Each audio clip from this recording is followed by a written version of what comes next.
Le second livre des Chroniques, chapitre 4. Il fit un autel d'airain long de 20 coudées, large de 20 coudées et haut de 10 coudées. Il fit la mer de fonte. Elle avait 10 coudées d'un bord à l'autre, une forme entièrement ronde, 5 coudées de hauteur et une circonférence que mesurait un cordon de 30 coudées. Des figures de bœufs l'entouraient au-dessous de son bord, 10 par coudée, faisant tout le tour de la mer. Les bœufs, disposés sur 2 rangs, étaient fondus avec elle en une seule pièce. Elle était posée sur 12 bœufs, dont 3 tournés vers le nord, 3 tournés vers l'occident, 3 tournés vers le midi et 3 tournés vers l'orient. La mer était sur eux et toute la partie postérieure de leur corps était en dedans. Son épaisseur était d'1 palme, et son bord, semblable au bord d'une coupe, était façonnée en fleurs de lys. Elle pouvait contenir 3000 battes.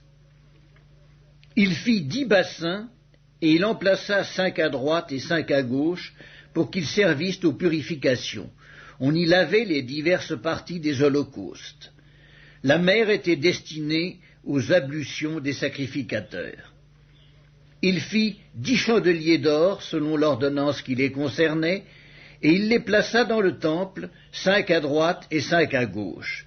Il fit 10 tables, et il les plaça dans le temple, 5 à droite et 5 à gauche. Il fit 100 coupes d'or.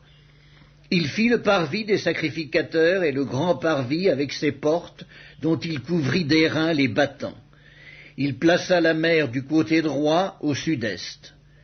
Huram fit les cendriers, les pelles et les coupes.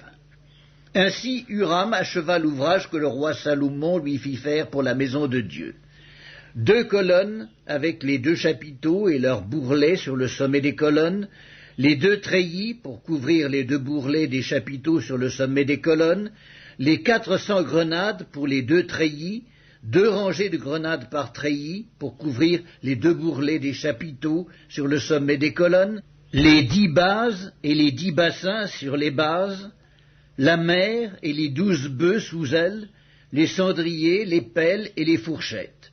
Tous ces ustensiles que le roi Salomon fit faire à Huram-Abi pour la maison de l'Éternel étaient d'airain poli. Le roi les fit fondre dans la plaine du Jourdain, dans un sol argileux entre Sukkot et Tseréda. Salomon fit tous ces ustensiles en si grande quantité que l'on ne vérifia pas le poids de l'airain. Salomon fit encore tous les autres ustensiles pour la maison de Dieu, l'autel d'or, les tables sur lesquelles on mettait les pains de proposition, les chandeliers et leurs lampes d'or pur qu'on devait allumer selon l'ordonnance devant le sanctuaire, les fleurs, les lampes et les mouchettes d'or très pur, les couteaux, les coupes, les tasses et les brasiers d'or pur, et les battants d'or pour la porte de l'intérieur de la maison à l'entrée du lieu très saint et pour la porte de la maison à l'entrée du temple.